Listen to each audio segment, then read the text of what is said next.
जी बेटा, टॉपिक हमारा क्या है? फॉस्फोलिपिड का। सो फॉस्फोलिपिड बेटा है क्या? नॉर्मली जो इनिशियली मैं आपको बताना चाहूँ तो थोड़ा सा कॉम्प्लेक्स है, लोग इसको समझ नहीं पाते हैं। हालांकि ये एक फोस्फाटिडिक एसिड के साथ जब क्या मिलता है, कोलिन, इथानॉल, इनोसिटोल और सेरीन मिलता है तो फॉस्फोलिपिड बनता है। अभी बड़ा मुश्किल लग रहा होगा लेकिन मैं आसानी से समझाता हूँ। देखिए, हमारे पास था, अगर याद हो, ग्लिसरॉल था। ग्लिसरॉल के साथ कितने फैटी एसिड लगे हुए थे? 3 फैटी एसिड लगे हुए थे। अगर एक फैटी एसिड से निकल कर तीसरे कार्बन से एक फैटी एसिड निकल जाए और उससे आगे क्या लग जाए, पहले फोस्फेट आगे लग जाए। क्या आगे लग जाए? फोस्फेट। तो हम उसको पढ़ते हैं फॉस्फेटिडिक एसिड। यानी वही ग्लिसरॉल के साथ 2 फैटी एसिड लगे में तीसरा फैटी एसिड निकले और इसके आगे जाके इसके साथ आगे क्या यहाँ पर क्या लग जाए, फोस्फेट आगे लग जाए, तो उसे हम क्या पढ़ते हैं? Phosphatidic acid. ठीक है, इधर देखें, जैसे हमारे पास ये 3 कार्बन, ये पूरा का पूरा क्या है, असाइल ग्लिसरॉल, ये ट्राइसाइल ग्लिसरॉल, जिसमें 3 फैटी एसिड लगे हुए हैं और ये क्या लगा हुआ है हमारे पास, ग्लिसरॉल लगा हुआ है। इसको मैंने यहाँ पर बना दिया ग्लिसरॉल, 3 फैटी एसिड लगे हुए हैं। अब यहाँ पर क्या होगा बेटा, 2 फैटी एसिड लगे हुए हैं, एक फैटी एसिड ये लगा हुआ है, एक फैटी एसिड ये लगा हुआ है, लेकिन एक की जगह क्या आगे लगा हुआ है, फोस्फेट आगे लग गया है। तो एक बात याद रखना है बेटा कि नॉर्मली फॉस्फोटिडिक एसिड कैसे बनता है, यानी फॉस्फोलिपिड बनाने के लिए हमें फॉस्फोटिडिक एसिड चाहिए। और फॉस्फोटिडिक एसिड कैसे बनता है? जब आप ग्लिसरॉल के साथ किसको मिला देते हैं, 2 फैटी एसिड, और तीसरे फैटी एसिड को हटाकर क्या लगा दें आप यहाँ पर, फोस्फेट लगा दें। तो हमारे पास जो कंपाउंड नया बन के आएगा उस कंपाउंड का नाम क्या होगा? फॉस्फोटिडिक एसिड। जो फॉस्फोटिडिक एसिड है, जब इसके साथ मिलता है कोलिन तो ये बन जाता है फॉस्फोलिपिड। कोलिन ना मिले तो इथेनॉल अमाइन मिलेगा तो क्या बन जाएगा? फॉस्फोलिपिड। और अगर इथेनॉल, ये मतलब अगला जो है वो इनोसिटोल या फिर सीरीन, इनमें से कुछ मिल जाए फॉस्फोटिडिक एसिड के साथ तो क्या बन जाएगा? फॉस्फोलिपिड। एक पहले मिथ थी जिसमें लोग कहते थे फॉस्फोलिपिड मतलब जब बस ये जो फॉस्फोटिडिक एसिड बनाया मैंने इसी को फॉस्फोलिपिड समझ लेते थे, लेकिन फॉस्फोलिपिड नहीं होता। ये phospholipid phosphatidic acid plus choline, ethanol, inositol या फिर सीरीन होता है। ठीक है भाई। तो फॉस्फोलिपिड बनाने के लिए क्या चाहिए बेटा? ग्लिसरॉल, 3 फैटी एसिड, और 3 फैटी एसिड में से एक फैटी एसिड की जगह क्या लगेगा? फोस्फेट। आगे क्या बनेगा? Phosphatidic acid. और ये फॉस्फोटिडिक एसिड के साथ क्या मिलेगा? Choline, ethanolamine, inositol, serine. कुछ भी इनमें से चारों में से कोई एक चीज़ भी मिलेगी तो क्या बनेगा? फॉस्फोलिपिड बनेगा। बताओ, हमारे पास फॉस्फोलिपिड की 4 टाइप है, एक कोलिन वाला, एक इथेनॉल वाला, एनिसोटोल वाला और सेरीन वाला। क्योंकि फॉस्फोटिडिक एसिड तो सब में क्या है? सेम है। ठीक है भाई। नेक्स्ट फिर हम इसके टाइप बना के देखते हैं। ठीक है, अगर आपसे सवाल कोई कर ले कि फॉस्फोलिपिड में कितने फैटी एसिड होते हैं तो आप जवाब देंगे 2 फैटी एसिड होते हैं, क्योंकि एक से तो हमारा क्या आके लग गया? फोस्फेट आके लग गया। ठीक है, तो आप यहाँ पर देख रहे हैं कि ये फैटी एसिड है, ये भी फैटी एसिड है, लेकिन एक क्या आके लगा हुआ है? फोस्फेट आके लगा हुआ है। ये ऊपर हमारे पास क्या है? ग्लिसरॉल है। ठीक है, तो इसी फोस्फेट के साथ जब आगे क्या लग जाता है? कोलिन लग जाता है। अब कोलिन का फॉर्मूला क्या होता है? यहाँ लिखा हुआ मैंने, एन के साथ ऊपर भी CH3, यहाँ भी CH3, यहाँ भी CH3, यहाँ CH2, CH2OH। ये हमारा क्या कहलाता है? कोलिन कहलाता है। क्या कहलाता है? कोलिन। जब ये कोलिन आगे मिलेगा किसी साथ? फोस्फेट के साथ, तो जो नया प्रोडक्ट बनेगा उस प्रोडक्ट का नाम क्या रखोगे आप? फॉस्फोटिडाइल कोलिन। क्या नाम रखोगे? फॉस्फोटिडाइल कोलिन, जिसका दूसरा नाम होता है लेसिथीन।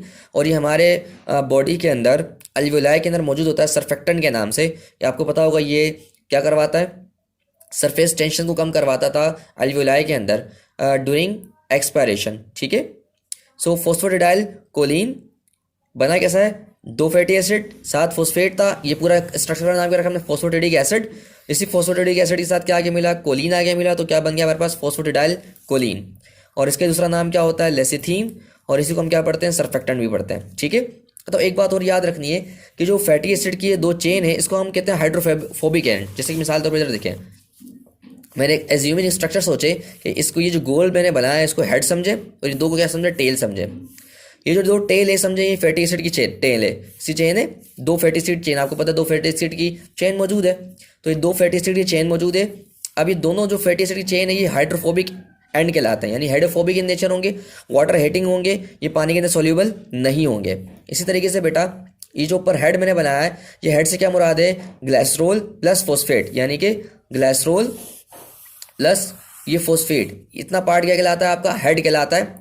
और ये हाइड्रोफिलिक इन नेचर होता है। क्या होता है? हाइड्रोफिलिक इन नेचर, यानी कि वाटर लविंग, यानी कि ये वाला जो पार्ट होगा किसका? फॉस्फोलिपिड का हाइड्रोफिलिक वाला पार्ट, ये क्या होगा? वाटर लविंग, यानी वाटर सोल्यूबल पार्ट होगा।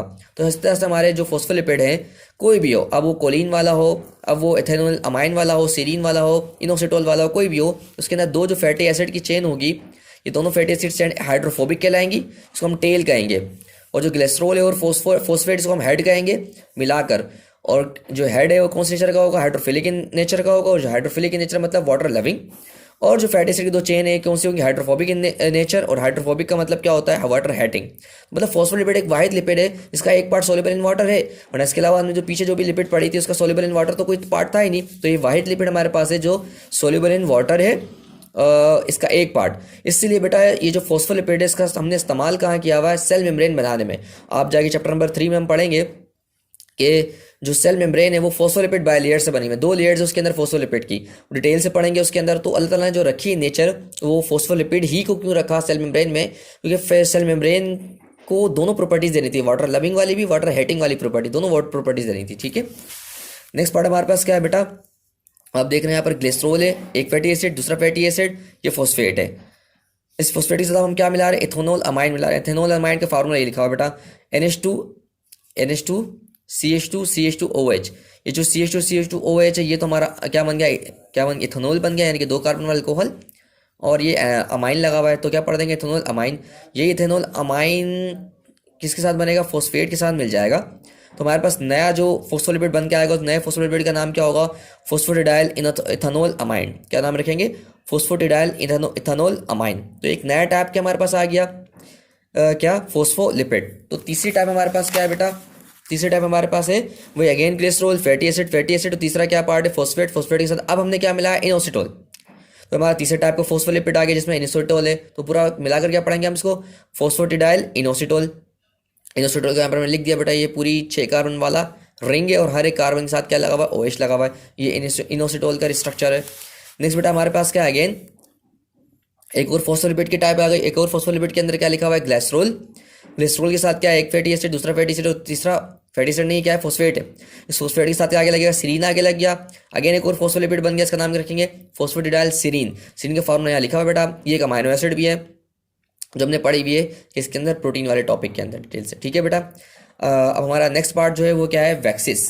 ठीक है, तो वैक्सिस बेटा है क्या, अगेन वैक्सिस की डेफिनेशन क्या है बेटा, एक ही अल्कोहल हो। अब यहाँ पर ये नहीं लिखा है कि ग्लिसरॉल हो, ग्लिसरॉल में बेटा 3 OH थे, ये 1 अल्कोहल की बात कर रहा है। 1 अल्कोहल मतलब एक ही क्या होगा, OH ग्रुप होगा, लंबी कार्बन की चेन होगी लेकिन एक ही अल्कोहल यानी कि एक ही OH होगा, प्लस एक ही फैटी एसिड के साथ मिलेगा तो हमारे पास क्या बन जाएगा, वैक्स बन जाएगा। ठीक है, अगर आपको याद हो कि ट्राइसाइल ग्लिसरॉल कैसे बन रहा था, जब हमारे पास एक ग्लिसरॉल था और 3 फैटी एसिड थे, वो ट्राइसाइल ग्लिसरॉल बना। फिर हमने फॉस्फोलिपिड पढ़ा जिसमें हमारे पास एक ग्लिसरॉल था, 2 फैटी एसिड थे, एक फॉस्फेट आगे लग गया, यानी कि तीसरा वाला फैटी एसिड निकल गया। तो उसमें 2 क्या थे, फैटी एसिड्स थे और एक क्या था, फॉस्फेट था। फिर उसमें जो नए नए कंपाउंड लगते गए, नए नए नाम बनते गए थे।